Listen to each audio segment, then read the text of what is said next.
At 8 o'clock, we got the third game of the day and the next to last one of the day. We got SMU, who went 11-3 last year, traveling to Nevada, who went 2-10.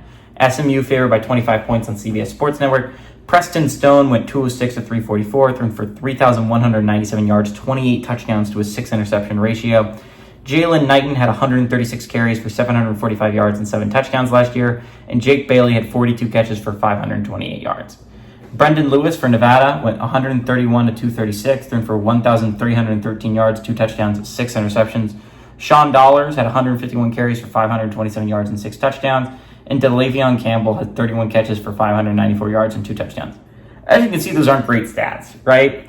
Actually, the series is tied all time, 3-3. Last 2 games have gone to SMU, though, from 2004 to 2009. There's been no one-possession games, by the way. Every single game has been a significant win for either team.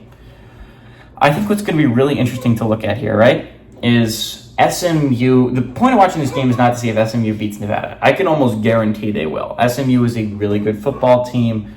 Brett Lashley has really built something there. SMU is a good football team. They went 11-3 last year for a reason. Their 3 losses were against Power 4 teams. Not to mention they gave Oklahoma a fight last year. Not a lot of teams did that. They honestly could have. They at least made it close against Oklahoma. They got their butts kicked against TCU, but you're talking about a team that won the American last year over a good Tulane team. They were going to be heading to the ACC, which, by the way, is not the strongest conference in the world. I think a lot of people are going to be watching this game to see if SMU is maybe a dark horse, right? SMU has a really good squad built together. They do. They bring back every single one of those players I just listed. Preston Stone, Jalen Knight, and Jake Bailey. They're all back this year for the Mustangs. I think this SMU team has a chance to be really good. This would be my dark horse to possibly win the ACC and get a berth, right? A playoff berth. I think a lot of people are going to be focusing on the Virginia Techs of the world and the NC States of the world, and they're both, don't get me wrong, phenomenal teams that I think absolutely have a chance of winning the ACC. But if you want to get a little bit deeper than that, I think SMU is a team that I think has a chance at coming in first year in the ACC, maybe flying a little bit under the radar. They have a favorable schedule. SMU looks really good. They passed the eye test. Do I think that maybe they won't win the ACC? Absolutely. I think it's really hard to do that. Go from group of 5 to power 4 is going to be hard. I mean, last year you saw it with UCF in Cincinnati and BYU in Houston, right? UCF's the only one of those 4 to make a bowl game, and they still had a losing record at the end of the year. Now, UCF, absolutely, that was a win for them as a program. They made a bowl game. They honestly kept it close with a lot of good teams. They could have beaten Oklahoma, again, another team that could have done that.